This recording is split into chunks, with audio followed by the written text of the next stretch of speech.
Are you ready? Are you ready? Are you ready? Are you ready? Here it is. That's right. We have some new branding we're excited to talk about. There's a new logo. Mm-hmm. There's new icons. Yep. And it's all thanks to Ben, who helped work on this for us. It's been a great collaborative journey. We went through a lot of various types of logos to land where we are here.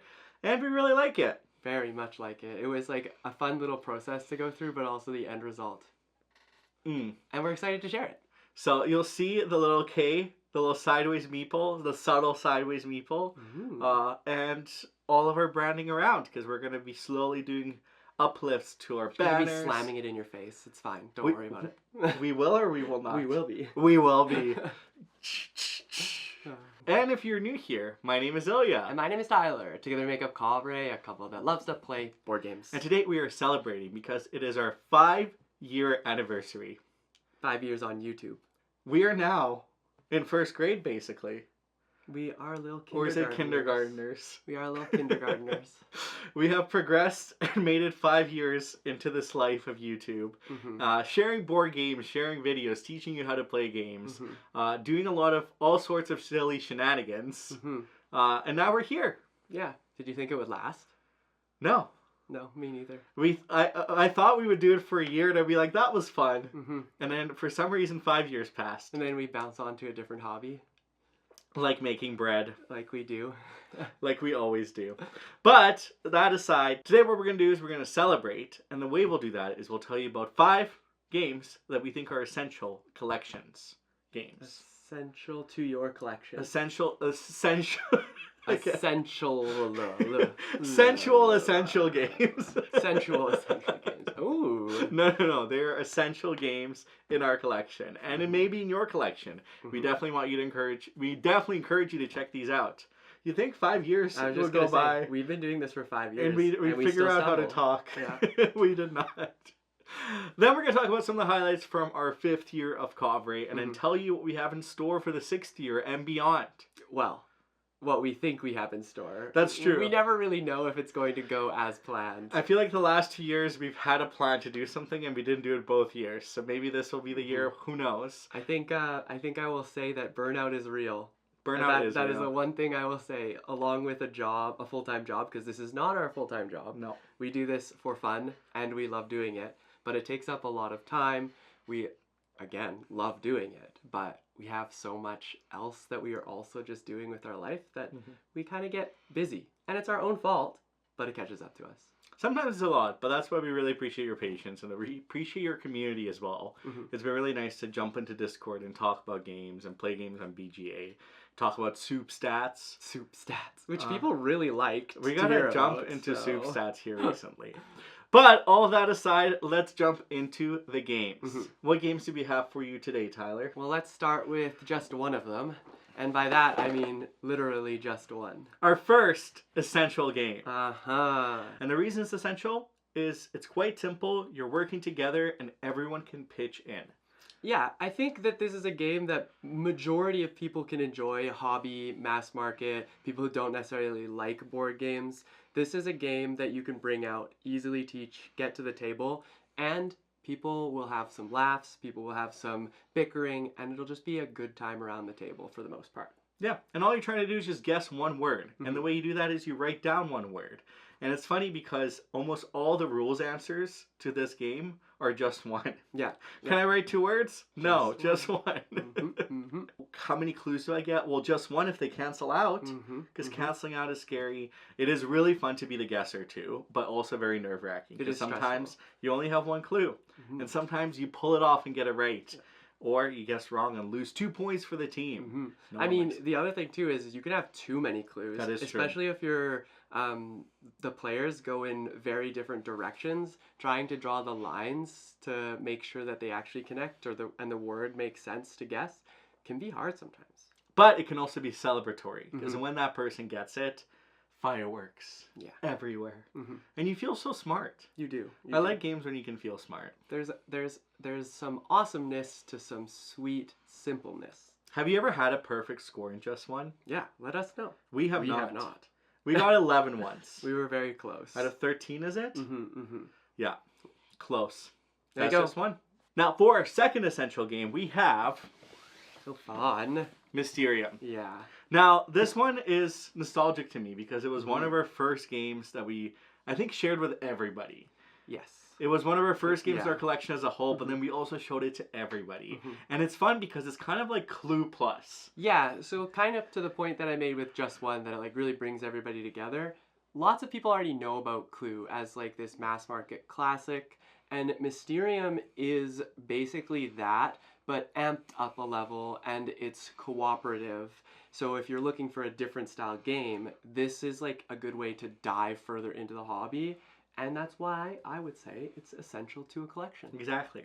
Well, in this game, you'll be talking to ghosts, and you'll be using visions of cards. So it's a little bit more abstract thinking. You're being a little bit more creative, but you're all working together to get to the very end, so you can figure out who indeed done it.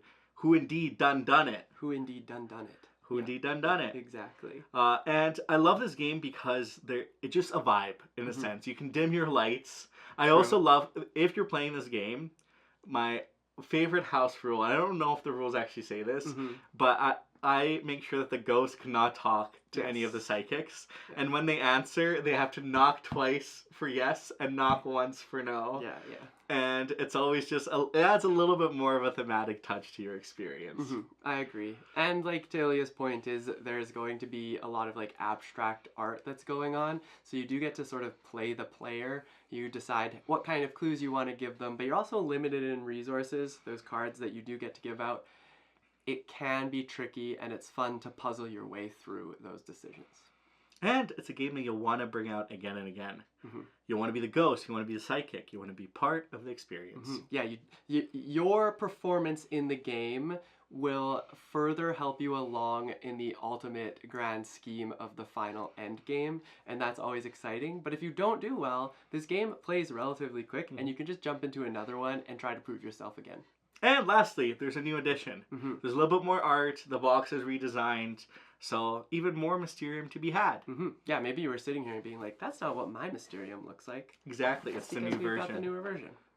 Third on our list, we have a game called Sushi Go Party. This is the essential card drafting game for beginners, in my opinion. You will notice that we have this giant tin box if you are looking for this game and you don't already have it. It's not that big, Tyler. It's big compared to the base that you will get. You can find Sushi Go, which is a card box, and that will give you the essentials to what you need, but it does have a lot of variability in this box if you do want to level up in your collection. It also plays up to 8 players. It does, yeah. Which is really fun because everyone is familiar with the take one, pass it along. Throw sushi and wasabi and all sorts of utensils to the mix. It's a party. Yeah. With all the drafting that is going on and the different ways of scoring, it's fun to see the table like interact, especially when you all place one down in front of you and then reveal at the exact same time. It's cool to see how people react to what you're taking, to what maybe they took and then didn't work out because somebody else took the miso, I think it is. And then all of a sudden you're snowballing your way through trying to figure out how you can score the most points. And like Tyler mentioned earlier, this box does have a ton of modularity. It's big because you can switch out a lot of different ingredients. Every game can look different with what you're drafting. And it's one of those games, too, that you really discover the game as you're playing it. And immediately once you're done, you're just like, I want to go again. Another. Let's do one more. I want my little sushi soy sauce bottle to make it all the way around. Exactly. And the fun thing about this, kind of like what we were alluding to, is it's like perfect to teach people the simplicity of what a draft looks like. And that is always essential to a collection in terms of getting people more into the hobby. Definitely if you have friends who are on the fence about whether or not they want to play certain games, this is a good little starter where you can then introduce them to an even heavier game. That's very true. And that's Sushi Go Party. Next up we have Tiny Towns. Now, this is an essential game because I feel like it's very underrated. It used to be everywhere. Underrated essential. I like it. Underrated essential. I like it. I want more people playing this game because it's just so much, it's buckets of fun. Because what you're doing in this game is building a tiny town. You are, yeah. You have a variety of buildings that you'll have, and they change game to game. Mhm. And then everyone will collect the same building material every turn. Yes. Based on the player's turn that it is. They'll call out a material, you'll collect it, you'll place it on your grid, and then you build buildings as you assemble them in certain compositions based on the building guide. Mhm. Now, buildings provide points. They could potentially feed other buildings to provide points for those. Mhm. They could be monuments that give you special actions. Your tiny town could be thriving one way or another. Mhm. But this game is just a joy because of that spatial thinking on your little grid, as well as a little bit of player sabotage, It because is, yeah. not everybody will want the same materials, but you, as the master builder, can only choose one material and Mhm. before it goes all the way around. Mhm. Mhm. So it really is adapting to other players' decision and trying to build the best tiny town. Mhm.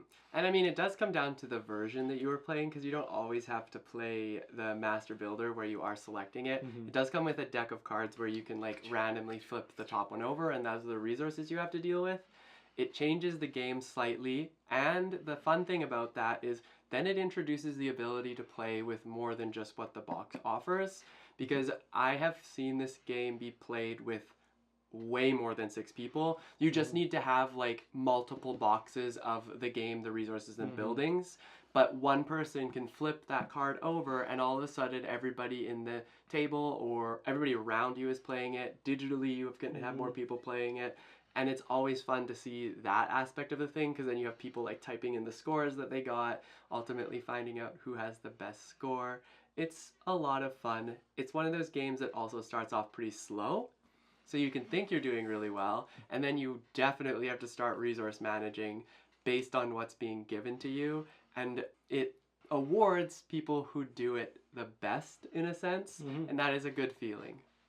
It's definitely one of those games that you have high aspiration and ambition in the beginning, and then your hopes And are you shattered. slowly watch it crumble. We really should do a list of like the top 10 games that are like hopeful in the beginning but like doom at the end. That slowly crush your spirits. There needs to be a better title for that, so if we can come up with that, maybe we'll I don't know, 5 games that slowly crush your spirits, I think is pretty But fun. you still want to capture the hope and the ambition in the beginning. Just that, and then we can clarify that they're still fun when it comes down to it. I promise, it's still fun. Play it. But that is Tiny Towns. Alright, we're on to our last essential game, and that is a game I feel like we talk about quite often because it's that good. It's so good. And that is Azul. I think every board gamer should have this game in their collection, base game, or venture out and try the other versions that they have released. This is an abstract strategy game that is just really beautiful. It's about stained glass, and you're trying to build this beautiful little mural that you've got going on. You're going to be doing this through drafting, and the way you go through collecting these pieces, putting them into your board, and hoping that you can like move them into your mural is very, very fun, but also interesting to see in a timing perspective, because you want to make sure you're doing all of these things as well as you can given the situation that is out there. There's a lot of layers in this game that I think are great for introducing people to this hobby. Yes. First of all, there is that drafting element where it's no longer you're just passing stuff, you're actually drafting from the center. And it's very strategic what you take. Because sometimes you'll take one piece so the rest of the pieces go in the middle. But sometimes you'll take a bunch of pieces in the middle so that another player is forced to take something else. There's so many layers of what you choose and what you take. And I think that creates a lot of fun elements and a lot of aha moments. The other element is this game introduces a little bit of rigid rules of how to place your tiles. Yes. And there's a lot of strategy of how you place your tiles, because if you place tiles that create columns and rows that are touching, you score a lot of points. Yes. So you're not just collecting tiles willy-nilly. You got to plan ahead what you want to do. And the more that you play this game, the more that you see that. But so does everybody else around the table. So the game really evolves and forms, and it becomes a little bit more mean, I would say. Yeah, tricky. Tricky is another way I would say. But that's Azul. Boom. Boom. So that is 5 essential games you should have in your collection. Sure is. Have you played all 5 of them? Which is your favorite? Ooh, yeah, let us know. Because all of these are bangers, honestly. Yep. I love them. Now, for a State of the Union of Kovray. State of the Union. Now, we do have new branding. We do. You saw it. Mhm. We're very happy with it. We'll be utilizing it much more. We also have a surprise within our new branding. We do. But we're not ready to quite share it yet. Because Oh. the surprise will be announced when we hit 10,000 subscribers. Right. Which, we're pretty close, I think. I'm so surprised by this news that I didn't even realize what we were talking about. So You weren't ready. I wasn't ready for it. But are you excited for the surprise? I am.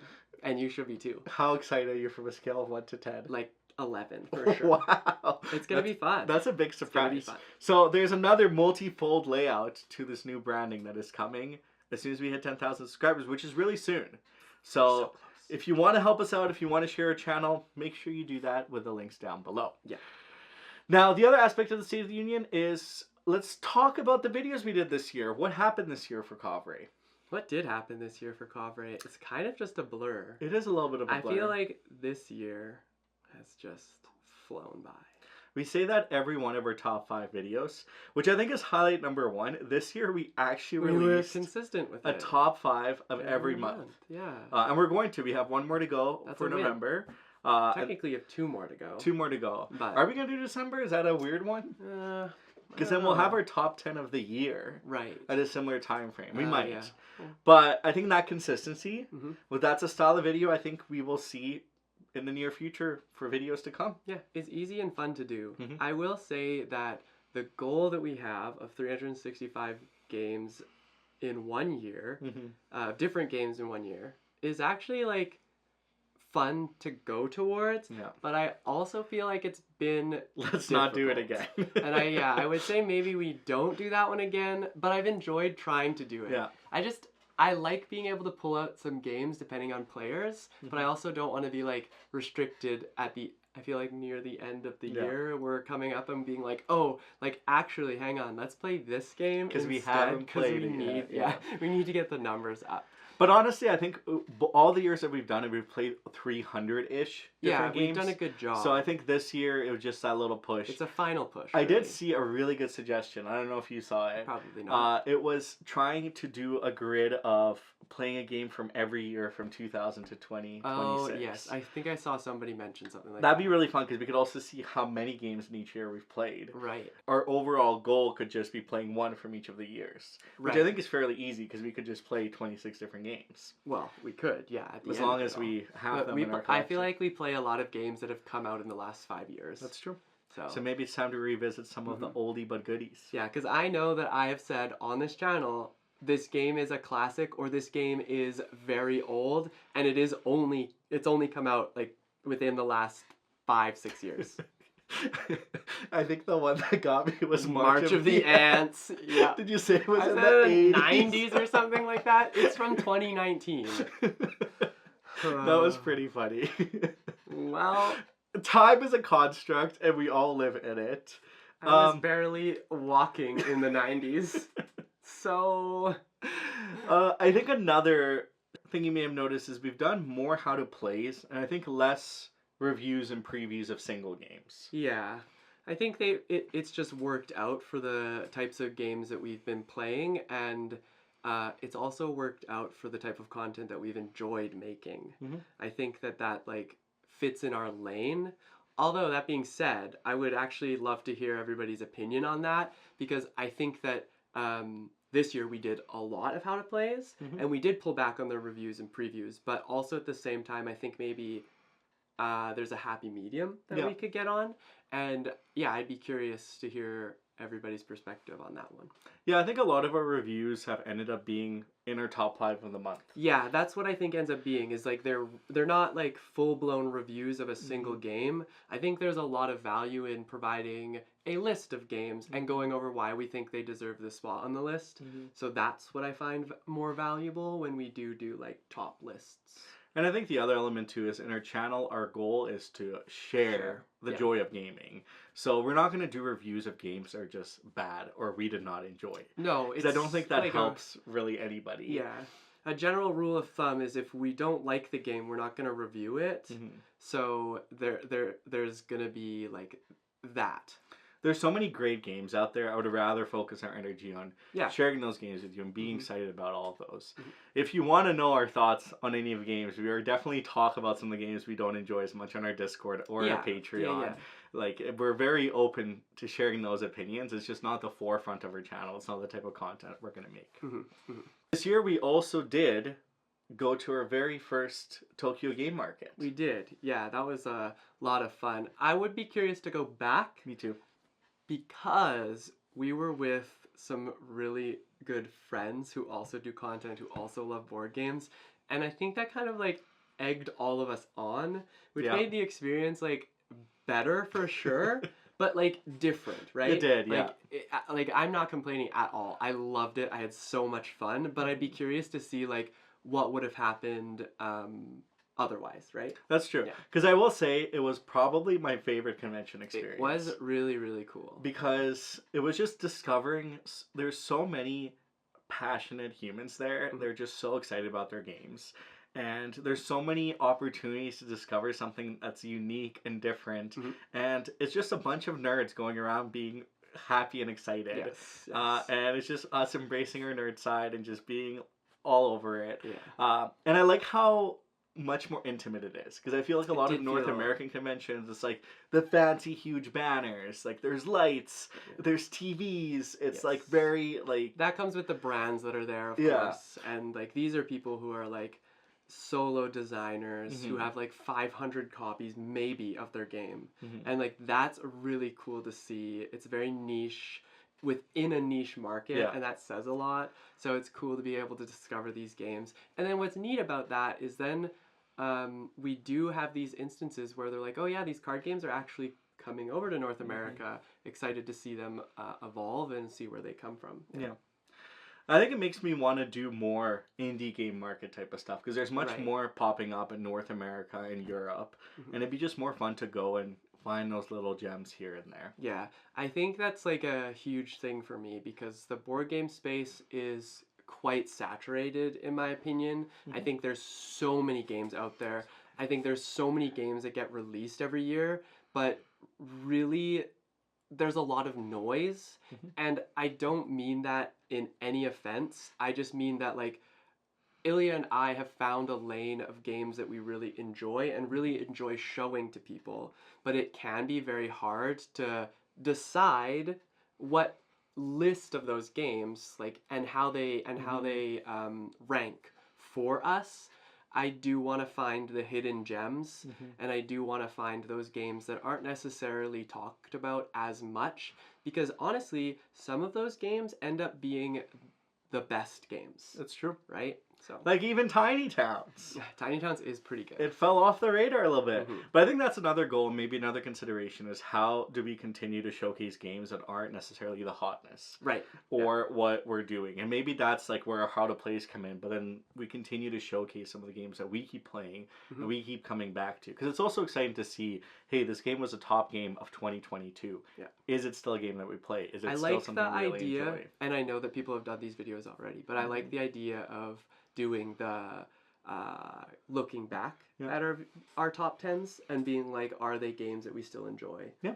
And doing that with you, so I think that could be an interesting opportunity. The yes or no. And I think the last thing I'll say is we have had a few upgrades this year. As you can see, our lighting is a little bit better. Our lighting did get upgraded in comparison to the beginning of the year. We're still learning. We're still adjusting. We have all sorts of different table covers for all of that we do for kind of B-roll and on top of game content. And I think we're always trying to improve everything that we're doing. We're still trying to master playthroughs. I think our playthroughs have improved immensely. Yeah, I think my opinion on that is and don't take this with a grain of salt, is we need to care a little less about them. I think we're because when we play games, mistakes happen, rules, like all of that happens. But in playthroughs, I think in my head, I want it to be perfect. and it's so hard when we make one or two little mistakes early on that really hinder the entire game. Mm-hmm. So there's often times we refilm and then it's less authentic and it kind of goes into that whole cycle. Yes. Our camera also needs a little bit of an upgrade because it's a 30-minute limit. Mm-hmm. So we have to do pauses. We'll play around and we'll pause. And then all of a sudden the microphone didn't work for one of the rounds. Yeah. So I think there's so many things that can go wrong that it's truly a miracle we have any playthroughs out at all. That is very, very true. So, yeah.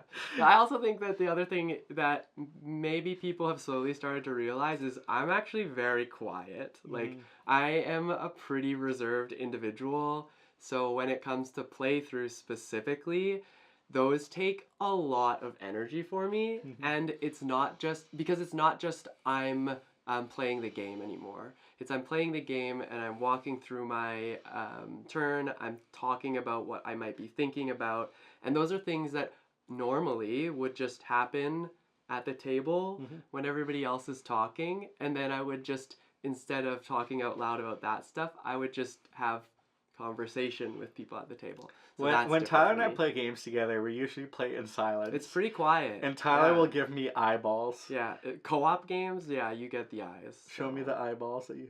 Yeah, it's very angry. Because I'll do something... We played Take Time recently, and I feel like we had to stop because Tyler was just being mean to me. I was not. Because you were just like, why would you play that card? We were not on the We were same not wavelength. in sync. And most of the times we are, but it's scary when we're not in sync because I get these eyes. Like, what do I do? What am I doing wrong? Exactly. But I think that's something we do want to still master a little bit because we do really like playthroughs because we like playing games and we want to share them with you. So I think bear with us as we do a few trial and errors and try to figure out how we move forward in that as well. I mean, we're learning. That's the thing. Any of this is not our backgrounds. No. And we're learning lots. And that's our continuous goal is to improve, do a little bit better every year. And I think we have done that from time to time. Yeah. Last thing I'll say about the recap of last year is we did a lot of shorts. We did. And a lot of short form content. At the start of the year, particularly. And in the beginning, there was a spurt in the in the middle of the year as well. I get a little excited when it comes to that kind of stuff. And then I just get really tired. Yeah. I feel short form content is so interesting because it takes almost more energy than our long form content. There are some that take it's a different type of energy. It is. For sure. But it's really fun and it's another way to show content. So we might look at that again and revisit all of it and you'll see our energy bursts here and there. I will just continue the way I've been doing it and when I get bursts I'll do them and that's it. Because I have fun. And then when you don't see them, you know we're burnt out. Yeah, that's a good point actually. If you ever want to know, just check when our last reel was released. Surprise! And then send us cupcakes so we can get it back from burnout. Now, 2025 aside, what can we expect for our 6th year of Kovray 2026? Is there anything specific you want to take a look at? I feel like we already talked about this a little. Constant improvement. Yeah, that's just like a thing that's permanently up there for us. We talked about potentially highlighting games that are not as talked about in other means. Finding maybe a medium where we can continue to do how to plays but also incorporate more lists and stuff into those so we do get to showcase some games and give our opinions on them. So that will probably be something nice.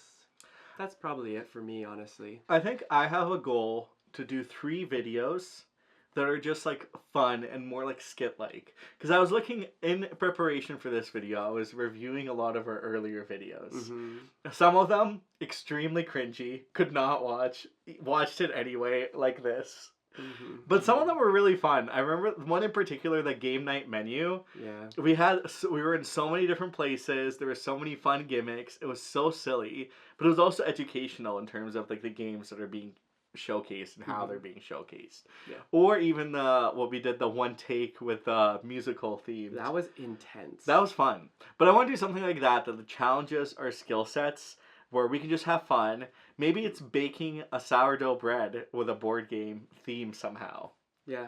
I think that's definitely more you. Maybe your volleyball can be incorporated somehow. Like maybe there's some creative ways. Can you imagine you do a big, what is it, a T-line spike? Yeah. And then you turn around and be like, this game is a hit. But like stuff like that, I feel like it could be fun to do. Like gimmicks that You're right. showcase more of our personality and what we do from day to day, because we are also hobby collectors and we've done so many different things throughout. It'd be fun to kind of interweave that somehow. Yeah, we'll figure it out. Well, that has been our celebration of 5 years of Kovray. Yes. For our question of the day, let us know what your favorite Kovray memory is. Oh yeah, if you just started here, what brought you here? If you've been with us since the very beginning, what stands out? Yeah, is there a game that we cute. helped you teach? Do you have a fun memory? And if you're new here, tell us about a game you really enjoyed. Tell us about a board game memory you have in general, because we'd love to hear about your stories. Yeah, exactly. Let us know down in the comments below. And if you want to support us further, check out our Patreon. We do a lot of chaotic, sporadic content there, giving various updates of our lives. And our Discord. It's free to join. You just click that little button, and there's a variety of channels where we talk about food, board games, all sorts of different things. And Tyler does play BGA games. I do, yeah. So he has many going. So if you want to play some games with Tyler on BGA, join them there. Yeah, and if you don't see any open games that I currently have up, just toss them into our Discord, and you can even tag me. I'll join. Yeah, we love our little community there. And if you enjoyed this video... All right, that's me. Make sure you hit that thumbs up button, hit that subscribe button if you're new here, because we love board games. We do, and we love sharing them with you so that we can all partake in the hobby, learn something new, and make some meaningful memories. Exactly. And it's time to say goodbye. Since we have new branding, we have a new outro. It is... I think that was right? Hit the mark. Okay. All right. See you later.